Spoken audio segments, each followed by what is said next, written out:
بسم اللہ الرحمن الرحیم۔ اور نہیں گمراہ کرتے اللہ تعالیٰ شانہ اس مثال سے جس کا پہلی آیت میں ذکر ہوا، مگر ایسے فاسق لوگوں کو جو توڑتے رہتے ہیں اس معاہدے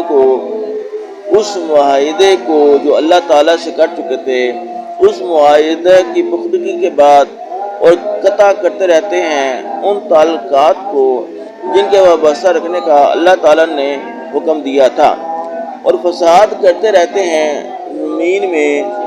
یہی لوگ ہیں پورے خسارہ والے۔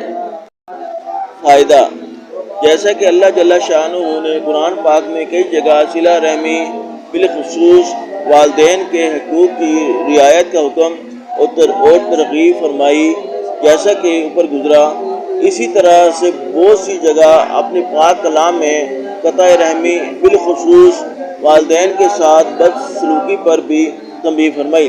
پہلے کی طرح ان میں سے بھی چند آیات کا حوالہ لکھتا ہوں۔ دوستو، غور کرو، اللہ کے پاک کلام میں جب بار بار اس پر تنبیہ ہے تو اس کو سوچو اور عبرت حاصل کرو۔ حضرت محمد باقر رحمۃ اللہ علیہ کو ان کے والد نے جو خاص طور سے اہتمام سے وصیت فرمائی ہے، جو پہلی فصل کی احادیث کے سلسلے نمبر 23 پر بھی گزر چکی ہے، وہ بہت تجربے کی بات ہے۔ وہ ارشاد فرماتے ہیں کہ مجھے میرے والد حضرت امام زین العابدین رحمۃ اللہ علیہ نے وصیت فرمائی ہے کہ 5 قسم کے آدمی کے پاس نہ پھٹکیو، ان سے بات نہ کیجیو، حتیٰ کہ راستہ چلتے ہوئے اتفاقاً بھی ان کے ساتھ نہ چلنا۔ اول، فاسق شخص کہ وہ ایک لقمہ کے بدلے میں تجھ کو بیچ دے گا، بلکہ ایک لقمہ سے کم میں بھی۔ میں نے پوچھا کہ ایک لقمہ سے کم میں کس طرح بیچے گا؟ فرمانے لگے کہ محض لقمہ کی امید پر تجھ کو بیچ دے گا اور وہ لقمہ اس کو میسر بھی نہ ہوگا۔ نمبر 2، بخیل کہ وہ تیری سخت احتیاج کے وقت بھی تیرے سے کنارہ کش ہو جائے گا۔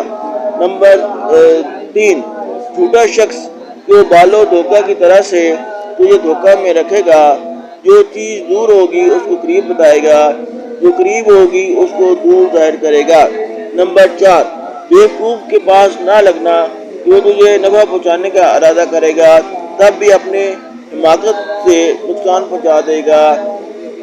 مثل مشہور ہے کہ دانا شخص نادان دوست سے بہتر ہے۔ نمبر 5، قطع رحمی کرنے والے کے پاس نہ جائیو کہ میں نے قرآن پاک میں 3 جگہ اس پر اللہ کی لعنت پائی ہے۔